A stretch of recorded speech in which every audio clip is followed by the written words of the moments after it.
हम बॉस अरे वाह। हमारा हुक्म मानने के लिए जो है हमारे 12-15 हैंड्समैन हैं जी।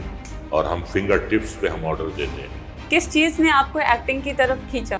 उन्होंने भी मेरी तरह 500 से ज्यादा फिल्में की। मैं 5 साल दूंगा अपनी जिंदगी के। आपके परिवार में एक्टिंग काफी मशहूर रही है, तो आपने अपने परिवार से ही एक्टिंग का स्टार्टिंग किया? ये नहीं था कि ट्रेनिंग मुझे किसी चांदी की थाली में परोस के मिल गई थी। उसके लिए मुझे ऑडिशन देना पड़ा, उसके लिए मुझे स्क्रीन टेस्ट देना पड़ा। कई बार आपको ऐसे रोल्स मिले होंगे जो आपके एंटी हो, तो क्या उन रोल्स के लिए आपने कभी मना किया? आप हमसे बुराई करवा रहे हैं, आप हमें पिटवा रहे हैं, आप हमें गालियां दिलवा रहे हैं, तो उसका मुआवजा दीजिए। कोई इंडस्ट्री में कभी आपको टाइपकास्ट कर दिया गया हो? ये वही एक्टर था रजा मुराद जिसने एक बीमार, जिंदगी से मायूस शायद का रोल किया था। कौन सी फिल्म है जो काफी यादगार रही आपके लिए? जो यादगार फिल्म है मेरी, वो है हिना। मेरे इलाके में मेरी मर्जी के खिलाफ कोई परिंदा भी पर नहीं मार सकता, समझी चन्ना? अगर तुम चंदर को वाकई बचाना चाहती हो तो उसकी सिर्फ एक ही तरकीब है। इंडस्ट्री में इतने सालों में कई उतार चढ़ाव देखे होंगे, आपकी नजर में सबसे बड़ा बदलाव? जमाना बदलता है, नई पौध आती है, सोच बदलती है, काम करने का तरीका बदलता है। आज के अभिनेताओं को क्या नई चीजें सीखनी चाहिए? सीखने की तो कोई हद ही नहीं है, सारी जिंदगी निकल जाती है और आदमी जो है सीखता रहता है। अमित जी का कोई फेमस डायलॉग? मैं आज भी ठेके हुए पैसे नहीं उठाता। आज की अभिनेत्रियों में सबसे अच्छी एक्टिंग कौन करता है? इंडस्ट्री में सबसे अच्छा दोस्त कौन रहा? जीवन साहब अपने जमाने के बहुत मशहूर विलन रहे हैं। आज के अभिनेताओं में सबसे अच्छा आपको? बड़ा कन्विंसिंगली काम करता है, अच्छा डांसर भी है, तो वो मेरा फेवरेट है। कुछ ख्वाहिशें हैं जो पूरी नहीं हुई हैं। कभी किसी को मुकम्मल जहां नहीं मिलता, कभी किसी को मुकम्मल जहां नहीं मिलता, कहीं जमीन तो कहीं आसमान नहीं मिलता। नमस्कार दोस्तों, स्वागत है आपका द मिलॉर शो में। और आज हमारे साथ हैं वो शख्सियत जिनकी दमदार आवाज और अद्भुत अभिनय ने दर्शकों तक सिनेमा के पर्दे पर एक गहरी छाप छोड़ी है। हिंदी सिनेमा के वो किरदार जो कभी अपनी गहन भावनाओं से डराते थे तो कभी सादगी से दिल जीत लेते थे, आज हमारे साथ हैं। जी हाँ, मैं बात कर रही हूँ भारतीय सिनेमा के दिग्गज अभिनेता रजा मुराद जी की। रजा साहब ने अपनी फिल्मों में जितनी विविधता दिखाई है, उतनी ही शिद्दत से उन्होंने हर किरदार में जान डाली है, चाहे वह नकारात्मक भूमिका हो या सकारात्मक। उनकी आवाज और अभिनय का जादू आज भी दर्शकों के दिलों में तरोताजा है। आज के इस खास एपिसोड में हम जानेंगे उनके अनसुने किस्से, उनके जीवन का सफर और प्रेरणाएं, जिन्होंने उन्हें सिनेमा जगत का एक मजबूत स्तंभ बनाया है। तो आइए स्वागत करते हैं हमारे आज के खास मेहमान श्री रजा मुराद जी का। आपका बहुत बहुत स्वागत है।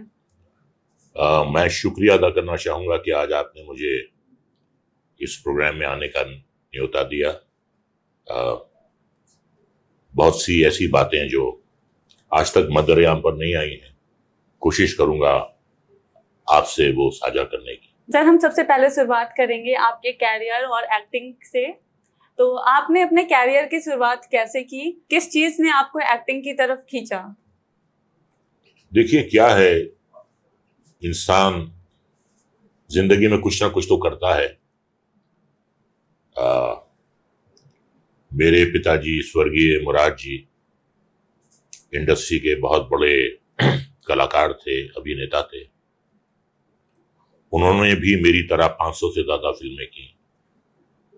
तो बच्चा जब आंख खोलता है, बेटा जब आंख खोलता है, तो उसका पिता ही उसका सुपरमैन होता है, उसका पिता ही उसकी इंस्पिरेशन होता है। वहां से कहानी शुरू हुई। फिर पिताजी ने एक बड़ी अच्छी बात कही। उन्होंने कहा, बेटा, हमारे जमाने में तो कोई एक्टिंग इंस्टीट्यूट नहीं होता था, लेकिन आज अगर है, FTII पूना का इंस्टीट्यूट है, तो बेटा बाकायदा तुम ट्रेनिंग लो उसकी, और ट्रेनिंग के बाद तुम अपनी किस्मत आजमाओ। ये नहीं था कि ट्रेनिंग मुझे किसी चांदी की थाली में परोस के मिल गई थी। उसके लिए मुझे ऑडिशन देना पड़ा, उसके लिए मुझे स्क्रीन टेस्ट देना पड़ा। 2 साल मैंने वहां कड़ी मेहनत की, एक्टिंग की बारीकियां सीखने की कोशिश की, और फिर मैं 1971 में अपनी तकदीर आजमाने के लिए मुंबई आ गया। और मैंने एक बात सोची थी कि मैं 5 साल दूंगा अपनी जिंदगी के। 5 साल में अगर मेरा कुछ होता है, मेरी जगह बनती है तो ठीक है, नहीं तो कोई बात नहीं, मैं फिर कोई और काम करूंगा, कोई दूसरा मैं पेशा अख्तियार करूंगा। लेकिन आहिस्ता आहिस्ता आहिस्ता आहिस्ता एक फिल्म मिली मुझे जिसका नाम था नमक हराम। उसमें एक शायर का रोल था, राजेश खन्ना, अमिताभ बच्चन, रेखा, ऋषिकेश मुखर्जी की फिल्म थी। और आनंद के बाद दोनों दिग्गज अभिनेता एक बार फिर आ रहे थे, तो काम थोड़ा थोड़ा मिलता रहा। लेकिन जिसे वाकई पहचान कहते हैं वो पहचान नहीं बन पा रही थी। कर रहा था काम, रसोई चल रही थी घर की, कुछ पंजाबी फिल्में की, कुछ भोजपुरी फिल्में की। मैं ये सोच रहा था कि मेरे पिताजी की उम्र हो रही है और मुझे उनका हाथ बटाना है, सारी आर्थिक जिम्मेदारियां उन पे थी, तो मैं सोच रहा था कि ये बोझ जो है मुझे मेरे कंधे पर देना। आपने महज 18 साल से कैरियर की स्टार्टिंग करी। जी जी जी, तो काफी जल्दी आपने कर लिया या उस टाइम के अकॉर्डिंग? जल्दी तो यकीनन जल्दी थी, क्योंकि अभी तो पेरेंट्स 18 साल बच्चे को तो कुछ समझते ही नहीं है, मतलब 17-18 का ठीक है, जब अपने मन के होना तब करना। देखिए कुछ तो करना था ना मुझे जी। तो हायर सेकेंडरी करने के बजाय किसी कॉलेज के मैं इंस्टीट्यूट चला गया। जी। तो 18 साल की उम्र में गया, 20 साल की उम्र में मैं डिप्लोमा लेकर आया और फिर वहां से 20 साल की उम्र से मैं प्रोफेशनल एक्टर हो गया। आपके परिवार में एक्टिंग काफी मशहूर रही है, तो आपने अपने परिवार से ही एक्टिंग का स्टार्टिंग किया? हाँ, मैंने आपसे जैसे पहले कहा ना कि बाप ही बेटे का एक सुपर हीरो होता है। एक मिसाल है कि बाप पर पूत, पिता पर घोड़ा, बहुत नहीं तो थोड़ा थोड़ा। जी बिल्कुल। हाँ। अच्छा, आपने हमेशा ही नकारात्मक किरदार निभाए हैं, जैसा विलन या विरोधी ज्यादा निभाते आए हैं आप, तो आपको इन किरदारों को निभाने में क्या खास मजा आती थी? हाँ, एक सेंस ऑफ पावर मिलता था कि हम बॉस हैं। अरे वाह। हमारा हुक्म मानने के लिए जो है हमारे 12-15 हैंडपैन हैं जी, और हम फिंगर टिप्स पे हम ऑर्डर देते हैं, तो एक सेंस ऑफ पावर आता था। अच्छा, कई बार शूटिंग के टाइम ऐसा होता होगा कि सामने वाला आपको बार बार रीटेक करने के लिए भी जो है कतराता होगा कि सर से कैसे बोलूं मैं, ऐसा नहीं, ये तो आम सी बात है जी।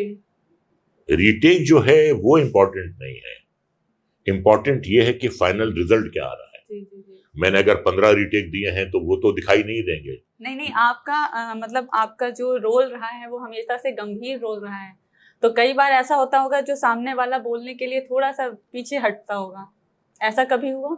बहुत बार होता है जी। ऐसा होता है। जो न्यू कमर्स होते हैं वो कई बार थोड़े नर्वस हो जाते हैं, खुल नहीं पाते हैं, तो हम सोचते हैं कि उनकी नर्वसनेस दूर की जाए, उनसे दोस्ती की जाए, उनकी पीठ थपथपाई जाए।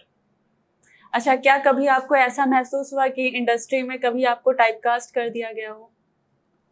नहीं, देखिए ऐसा है, टाइपकास्ट होना जो है वो एक्टर के लिए बुरा है, लेकिन बैंक बैलेंस के लिए बहुत अच्छा है। अच्छा। क्योंकि जब आप टाइपकास्ट होते हैं तो या तो आप कॉमेडियन हो जाते हैं, या आप कैरेक्टर एक्टर हो जाते हैं, या आप विलन हो जाते हैं जी। या आप एक हीरोइन के रोसले बाप हो जाते हैं जो आंसू बहाता है जब बेटी बिछड़ रही होती है, या अपनी पगड़ी दूल्हा के बाप के सर पे रख देता है। इस टाइप के रोल्स हुआ करते थे। तो हम जो टाइपकास्ट हुए हम हुए प्रेम रोग के बाद। अच्छा। प्रेम रोग के बाद हमें दोबारा राम तेरी गंगा मैली मिली, तो राज कपूर की दोनों फिल्में बहुत जबरदस्त हिट साबित हुई। तो वहां से हमारी शैतानी दुकान चली है, बुराई की दुकान चली है, जो आज तक चल रही है। तो देखिए क्या है, यकीनन टाइपकास्ट होना जो है एक्टर के लिए बुरा है, जी। लेकिन उसके बैंक बैलेंस के लिए अच्छा है जी। देखिए, आप कोई भी काम करें उसका आपको मुआवजा मिलना चाहिए। तो अगर आप हमसे बुराई करवा रहे हैं, आप हमें पिटवा रहे हैं, आप हमें गालियां दिलवा रहे हैं, तो उसका मुआवजा दीजिए, कोई बात बिल्कुल नहीं। सही है। और सब जानते हैं कि भाई ये जो कुछ भी है ये जनता के मनोरंजन के लिए है। जाती जिंदगी में अगर मैं इतने कत्ल करता तो 5,000 साल की सजा मुझे अब तक हो चुकी होती। अच्छा, कई बार आपको ऐसे रोल्स मिले होंगे जो आपके एंटी हों, तो क्या उन रोल्स के लिए आपने कभी मना किया, ऐसा कुछ हुआ? मना मैंने बहुत कम किया है जी। देखिए, हर रोल जो होता है वो आपके लिए चैलेंज है। चैलेंजिंग है जी। ये वही एक्टर था रजा मुराद जिसने एक बीमार, जिंदगी से मायूस शायर का रोल किया था नमक हराम में। ये वही रजा मुराद है जिसने ठाकुर वीरेंद्र प्रताप सिंह का रोल प्रेम रोग में किया। फिर उसने एक पॉलिटिशियन का रोल किया भागवत चौधरी का राम तेरी गंगा मैली में। उसी रजा मुराद ने सर जॉन का किरदार किया सुभाष घई की राम लखन में। उसी रजा मुराद ने कुछ कॉमिक रोल भी किए, जैसे गुप्त थी और जैसे एक फिल्म थी जुआरी, उसमें मेरी जुगल जोड़ी उनके साथ थी परेश रावल के साथ। वही रजा मुराद है जिसने निजाम का रोल किया बाजीराव मस्तानी में, और जलालुद्दीन खिलजी का रोल किया जिसने पद्मावत में। तो अलग अलग हमें रोल मिले और हमने कोशिश की है कि हम जो भी रोल कर रहे हैं हम रजा मुराद उसमें ना लगें, बल्कि जो किरदार हम निभा रहे हैं वो लगे। अच्छा, इतने सालों में आपने जैसे बहुत सी मूवीज करी, आई थिंक 400 प्लस मूवीज करी आपने, तो ऐसा कौन सी फिल्म है जो काफी यादगार रही आपके लिए?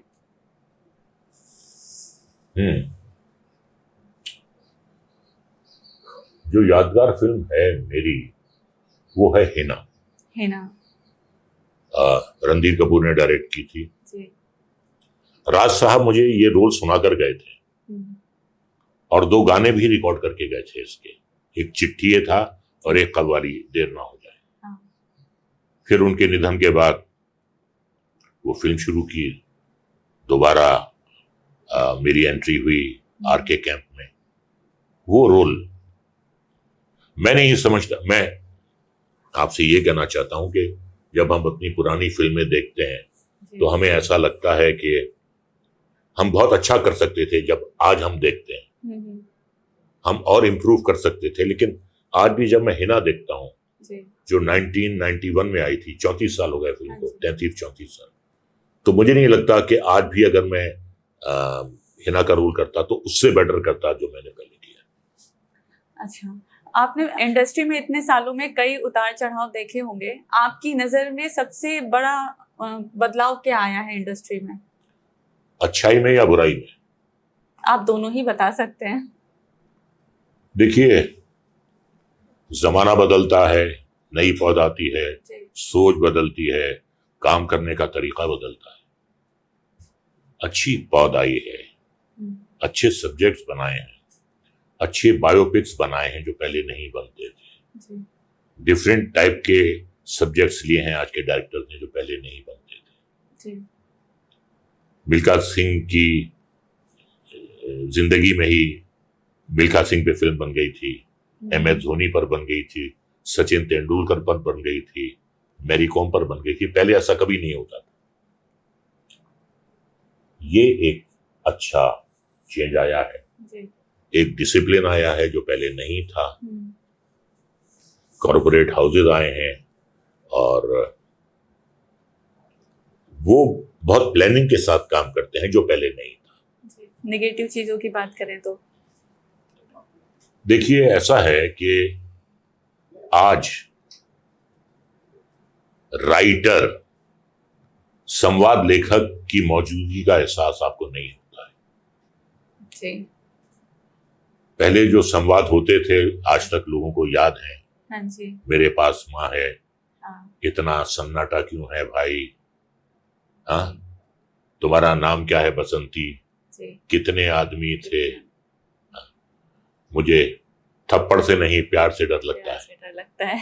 तो ये वो जो मौजूदगी थी वो आज, मूवी में गायब हो गई है। हाँ, संवाद लेखक की, जी गानों गीतकारों की, जी आनंद बख्शी नहीं है, शकील बदायूनी नहीं है, साहिल लुधियानवी नहीं है, पंडित मुखराम शर्मा नहीं है।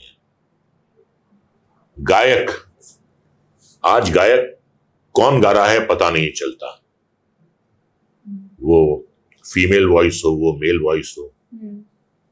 उस जमाने के जो गायक थे, मुकेश की आवाज, रफी साहब की आवाज, किशोर कुमार की आवाज, मन्ना डे की आवाज, तलत महमूद की आवाज, महेंद्र कपूर की आवाज, लता मंगेशकर की आवाज, गीता दत्त की आवाज, आशा भोसले की आवाज। पुराने गाने आज भी बहुत ही जी हाँ, फेमस हैं। आज भी जब कोई अंताक्षरी का प्रोग्राम होता है तो सबसे पहले पुराने गाने ही आते हैं। जी हाँ, जी तो ये ना अब वैसे गायक हैं, ना ही वैसे गीतकार हैं, और ना ही वैसे म्यूजिक डायरेक्टर। आपने काफी युवा अभिनेताओं के साथ में काम किया होगा, और क्या आपको क्या लगता है आजकल के नए अभिनेताओं में क्या खूबियां हैं?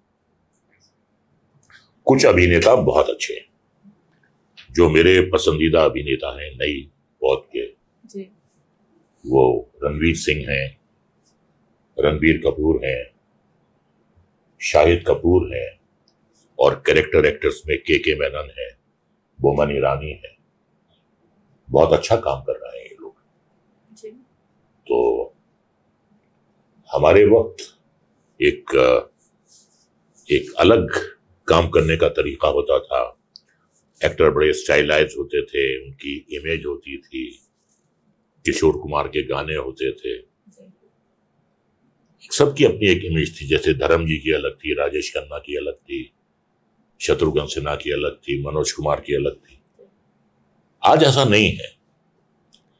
आज के एक्टर हर टाइप के रोल करते हैं। वो ग्रेश कैरेक्टर भी करते हैं, जी वो विलनिश कैरेक्टर भी करते हैं, जो पहले नहीं करते थे। पहले एक्टर्स बहुत इमेज कॉन्शियस होते थे, आज के ऐसे नहीं है। आजकल के अभिनेताओं में ये खूबियां नहीं हैं। नहीं, खूबियां तो हैं, जी लेकिन वो इमेज कॉन्शियस नहीं है। जी उन्हें जो भी रोल भाता है वो उसे करते हैं, और अच्छी तरह करते हैं। जिन एक्टर्स की मैंने आपसे अभी चर्चा की, जी जी जी आपके अकॉर्डिंग आज के अभिनेताओं को क्या नई चीजें सीखनी चाहिए? देखिए, एक जिंदगी जो है वो सीखने के लिए बहुत कम है। जी ये तो ऐसी फील्ड है, मैं समझता हूँ कि 7 जन्म भी जो है वो सीखने के लिए कम है। जी कोई ऐसा दिन नहीं जाता जिस दिन आप कोई नई बात चीजें ना सीखें। ना सीखें।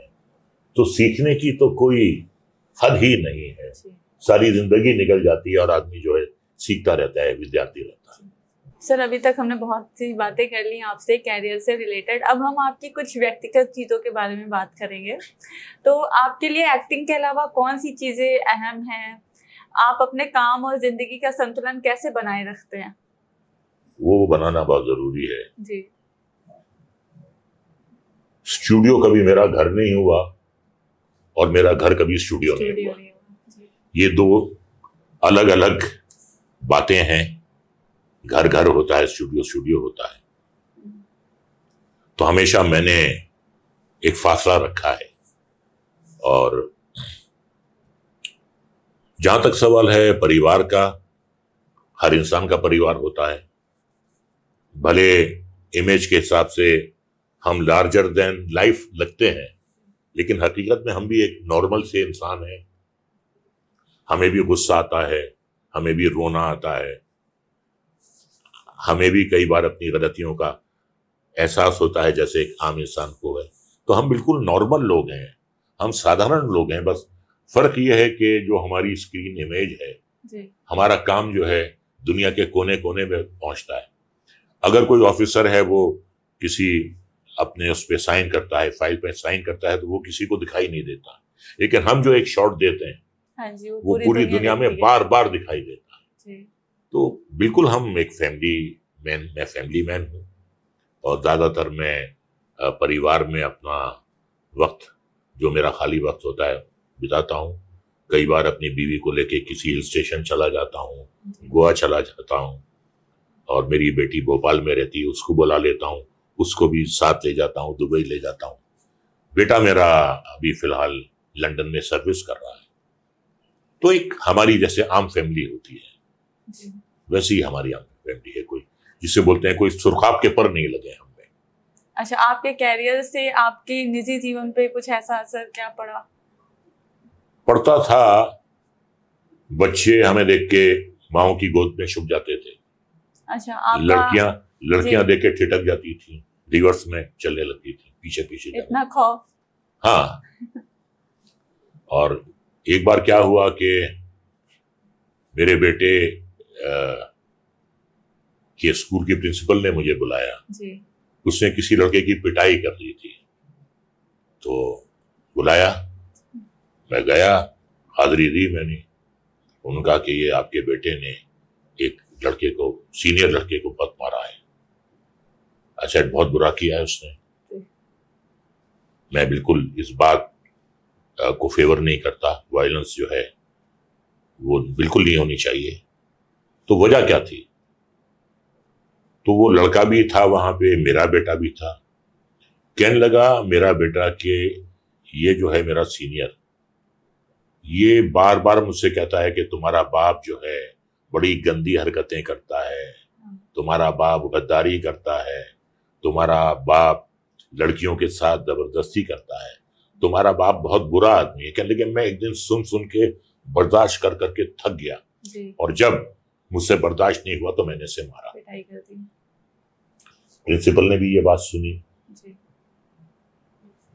तो जिस लड़के की पिटाई हुई थी, प्रिंसिपल ने कहा कि अगर तुम्हारे बाप के बारे में तुमसे कोई ऐसी बातें हर वक्त करता तो तुम्हें कैसा लगता? जी। तो एक ये वाकया हुआ है। और जब मेरी शादी की बात चली जी। तो मेरी माँ, मेरी माताजी, मेरी बहनें प्रपोजल लेकर गईं। हमारे यहाँ से पयाम बोलते हैं, शादी का पयाम लेके जाते हैं। तो मेरी सास बेचारी सीधी सादी एक महिला थी, पिक्चरें भी कम देखती थी, तो वो मुझे जानती नहीं थी। तो बेटी जानती थी, यंग लड़की थी, फिल्में देखती थी, मुझे जानती थी, कभी मिली नहीं थी मेरी बीवी। कहने लगा रज़ा मुराद कौन सी फिल्म में काम किया है? तो उस जमाने में मेरी फिल्म लगी थी एक दूजे के लिए, और उसमें मैंने एक शराबी का रोल किया था। तो मेरी बीवी ने कहा कि वो रज़ा मुराद वही है जो एक दूजे के लिए मैं शराबी का रोल।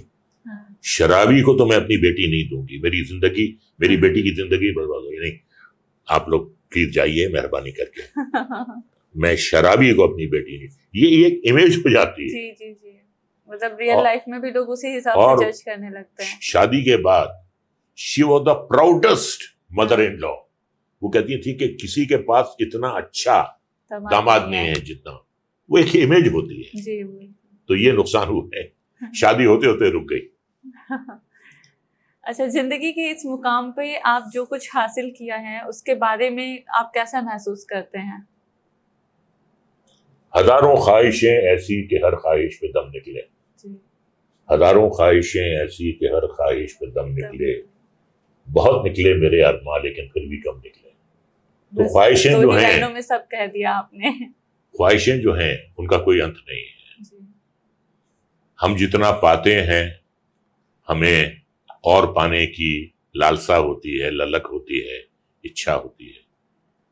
लेकिन मैं ये समझता हूं कि ऊपर वाले ने मुझे जो दिया, मुझे बहुत दिया। मुझे यश मिला, मुझे शोहरत मिली, मुझे आदर मिला, मुझे सम्मान मिला। आज दुनिया के मैं किसी भी मुल्क में जाता हूं तो लोग वहां भी मेरी प्रशंसा करते हैं, मुझे मेरे साथ तस्वीरें खिंचवाते हैं। तो ये मेरा कमाल नहीं है, ये मेरी लाइन का कमाल है जिसने माँ की तरह मुझे पाला पोसा, और इस काबिल बनाया कि सारी दुनिया में आज लोग मुझे जानते हैं, ये माँ ही कर सकती है। तो फिल्म इंडस्ट्री जो है वो आपकी माँ मेरी माँ है और बहुत लाड़ प्यार से उसने मुझे पाला है। परिवार और दोस्तों के अलावा आप फैंस से बात करने के लिए क्या सोशल मीडिया का प्लेटफॉर्म यूज करते हैं? जी हाँ, मैं फेसबुक पे भी हूँ, मैं इंस्टाग्राम पे भी हूँ, मैं उनके सवालों का जवाब भी देता हूँ, मैं लाइव भी आता हूँ। और ये मैं दावे के साथ कह सकता हूँ कि आज तक कभी किसी भी सेल्फी सीकर को मैंने मना नहीं किया है। वो सड़क का आदमी हो, वो भाजी वाला हो, वो ऑटो ड्राइवर हो, वो इंडस्ट्रियलिस्ट हो, वो महिलाएं हो, मैं कभी किसी को मना नहीं करता। उसकी वजह यह है कि कई बार मुझे तकलीफ हो जाती है, कई बार ऐसा होता है कि इतने फ्लैश पड़ते हैं आपकी आंखों पे कि आंखें दुखने लगती है। लेकिन मैं सोचता हूं कि ये जो मेरी थोड़ी सी तकलीफ है, ये उनकी जिंदगी की एक बहुत खुशगवार यादगार, बहुत अच्छी मेमोरी बन सकती है उनके लिए। तो मैं कभी किसी का दिल नहीं तोड़ता। स्क्रीन पे भले तोड़ लो, लेकिन जाती जिंदगी में मैं नहीं तोड़ता। अनजाने में कभी हो जाए तो मैं नहीं कह सकता। अब कल जिस फंक्शन में गया था, कुछ 1000 से ज्यादा मेरी तस्वीरें खींची, किसी को मैंने मना नहीं किया। ये मेरी रिलेशन है मेरे फैंस के साथ। कई बार आते हैं कि एक हमारे नाम का आप मैसेज दे दें, हमारी सिस्टर आपकी फैन है, एक मैसेज उनको दे दें, तो ये मैं करता हूँ। क्या आगे हम आपको किसी और प्रोजेक्ट या किसी अदर मूवी में देखने का मौका मिल सकता है हमें? हाँ, अभी भी मैं अलग अलग किस्म के किरदार निभा रहा हूँ। एक फिल्म आ रही कश्मीर द एनिग्मा।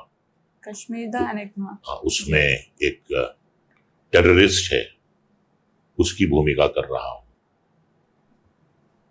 एक फिल्म आ रही है साजिश, उसमें मैं एक करप्ट पॉलिटिशियन बना हूँ।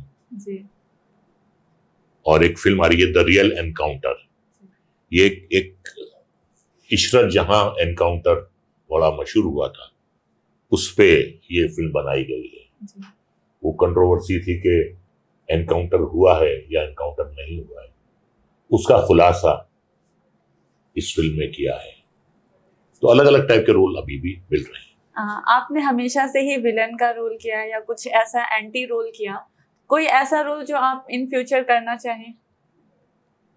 नहीं, ऐसा कुछ नहीं है, ऐसा कुछ नहीं है। बस कुछ ख्वाहिशें हैं जो पूरी नहीं हुई हैं। बस काम बहुत किया है, अलग अलग किरदार भी किए हैं।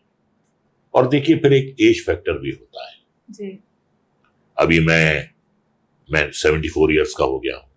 ये एक बहुत ही राइप और एडवांस एज है, लेकिन कभी मैंने अपने आप को 74 इयर्स का नहीं समझा। मेरा दिल जो है वो 22 साल का है। मेरे ख्यालात आज भी जो हैं वो जवान हैं। जवानों के साथ बैठता हूँ, स्टूडेंट्स के साथ बैठता हूँ, तो मुझे लगता है कि मैं अपने हम उम्र लोगों के साथ बैठता उठता हूँ। अब कोई ऐसी ख्वाहिश नहीं है कि मुझे ये रोल करना है और मुझे वो रोल करना है।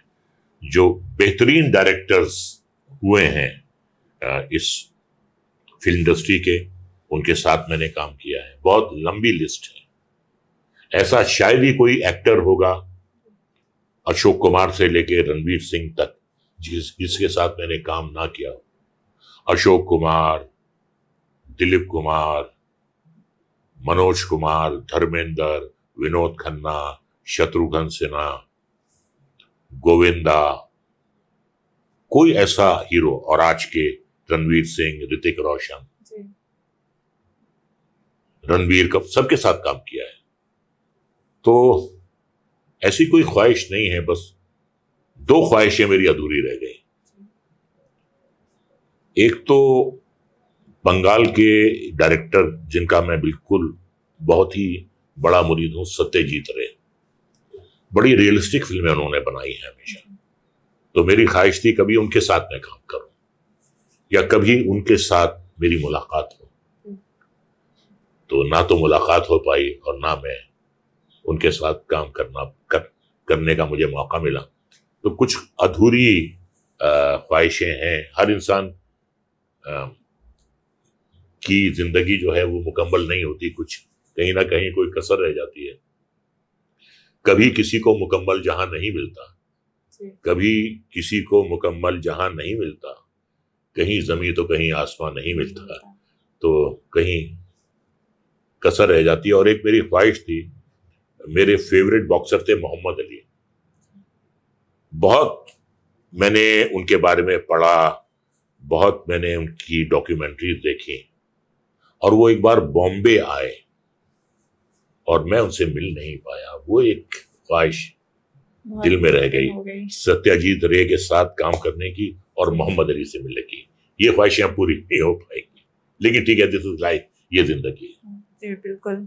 आपने बहुत से लोगों का नाम लिया, बहुत से अभिनेताओं का नाम लिया, आपका सबसे अच्छा दोस्त कौन रहा? अभिनेताओं में? हाँ जी, इंडस्ट्री में सबसे अच्छा दोस्त कौन रहा? इंडस्ट्री में मेरा सबसे अच्छा दोस्त है किरण कुमार जी। जीवन साहब अपने जमाने के बहुत मशहूर विलन रहे हैं, उन्हीं के सुपुत्र हैं किरण कुमार जी। और हमारी दोस्ती जो है वो 55 साल पुरानी है। 55 साल से हम दोस्त हैं। FTII में एक ही साल हमने दाखिला लिया, वहां हम लोग क्लासमेट्स थे, और उनसे मेरी दोस्ती बहुत गहरी है। हम प्रोफेशनली एक दूसरे के प्रतिद्वंदी हैं, वो भी इसी किस्म के रोल करते हैं, मैं भी इसी किस्म के रोल करता हूं, लेकिन हम दोनों एक दूसरे के बहुत अच्छे वेल विशर्स हैं। और हमारे बच्चों की भी दोस्तियां हैं, वो जो नई जो जनरेशन है वो भी लेगेसी जो है वो कैरी ऑन कर रही है, तो वो मेरे सबसे अच्छे दोस्त हैं। आपको अपनी आवाज के अलावा इंडस्ट्री में सबसे अच्छी आवाज किसकी लगी? आपकी आवाज तो वाकई काबिले तारीफ है। नहीं, बड़ी अच्छी अच्छी आवाजें हैं। अमित जी की बहुत अच्छी आवाज है जी। सुरेश ओबराय की बहुत अच्छी आवाज है। और अमित जी का कोई फेमस डायलॉग? हाँ, मैं आज भी फेंके हुए पैसे नहीं उठाता। जी। जी। सर, आज की अभिनेत्रियों में सबसे अच्छी एक्टिंग कौन करता है? मेरे ख्याल से आलिया भट्ट। आलिया भट्ट जी। ऐसा क्या खास लगता है आपको? बहुत नेचुरल है जी। और जो भी रोल करती हैं एफर्टलेसली कर लेती हैं। तो मेरे हिसाब से आज की मेरी जो पसंदीदा एक्ट्रेस है वो आलिया भट्ट। आलिया भट्ट जी। आज के अभिनेताओं में सबसे अच्छा आपको, जिनकी एक्टिंग बहुत ही अच्छी हो? आजकल के जो हीरोज हैं, जो मुझे बहुत अच्छा लगता है वो रणबीर कपूर है जी। बहुत नेचुरल काम करता है, बहुत एफर्टलेस काम करता है, बड़ा कन्विंसिंगली काम करता है, अच्छा डांसर भी है, तो वो मेरा फेवरेट है। आज के दौर में सबसे अच्छा विलन कौन है? मतलब आप तो हैं ही हैं। नहीं, मैं नहीं हूँ, मैं था। ये तो आप प्राचीन काल की बात कर रही हैं। सर, अभी अगर हम बात करें इमरान हाशमी और जॉन अब्राहम जी के बारे में, तो इसमें आप सबसे अच्छा किन्हें बताएंगे? देखिए, सबके अपने अपने करिश्मे हैं जी।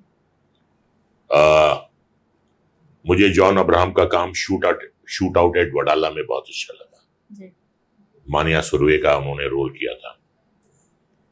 और इमरान हाशमी की इमेज जो है वो एक रोमांटिक हीरो की है जी। और उनके साथ अच्छी बात यह हुई कि उनकी फिल्म के जो गाने हैं वो बहुत लोकप्रिय हुए हैं। तो कई बार लोकप्रियता से आपको शोहरत मिलती है, गानों से शोहरत मिलती है आपको। तो उनकी फिल्मों के गाने बड़े हिट हुए और काम भी वो बहुत अच्छा करते हैं, बहुत अच्छा काम करते हैं, कन्विंसिंगली काम करते हैं। तो दोनों के अपने अलग अलग करिश्मे हैं। रजा जी, थोड़ा सा हम कम बैक करेंगे और हम एक आखिरी क्वेश्चन आपसे करना चाहेंगे कि इस पॉलिटिक्स की दुनिया में अगर आपको कभी पॉलिटिकल चूज करना पड़े तो आप कौन सी पार्टी चूज करेंगे? चूज तो मैं तब करूंगा ना जब मेरी इच्छा होगी पॉलिटिकल पार्टी में आने की। मैं ये समझता हूं कि सेवा जो है पॉलिटिक्स से दूर रह के भी की जाती है। इसका मतलब ये नहीं है कि पॉलिटिशियन सेवा नहीं करते हैं या पॉलिटिकल पार्टी सेवा नहीं करती, वो भी करती है। लेकिन उससे दूर रहकर भी आप सेवा कर सकते हैं। मैं बड़े एनजीओस के साथ जुड़ा हुआ हूं जी। और मेरा भी थोड़ा बहुत योगदान रहता है, लेकिन मेरा हिसाब यह है कि दाएं हाथ से करता हूं तो बाएं हाथ को पता नहीं चलता पता नहीं चलता। जी। मैं करता हूं, सोशल वर्क करता हूं, और मुझे जहां भी ये महसूस होता है कि ये काम जो है ये देश के गरीबों के लिए, मेरे देशवासियों के लिए लाभदायक है, जी। तो मैं निःशुल्क करता हूँ वो काम। उसके मैं पैसे नहीं लेता। जो कुछ भी मुझे मिला है वो समाज ने ही तो दिया है, देश ने दिया है, देशवासियों ने दिया है, सब उन्होंने ही दिया है। तो मेरा फर्ज है अपने तरीके से कुछ लौटाना। जी। वो मैं लौटाने की कोशिश करता हूँ सोशल वर्क के जरिए। और मेरा ये मानना है कि इलेक्शन जीतना जो है वो इतना मुश्किल नहीं है जितना कि इलेक्शन जीतने के बाद अपने जो कर्तव्य आपके करना है। मतदाता हैं उनकी उम्मीदों पे खरा उतरना। जी बिल्कुल। बहुत बहुत धन्यवाद सर आपका। और आज हमने काफी चर्चा करी आपके साथ, काफी अनसुने किस्सों के बारे में बात करी। जल्द ही मिलते हैं नेक्स्ट एपिसोड में एक नए कलाकार के साथ।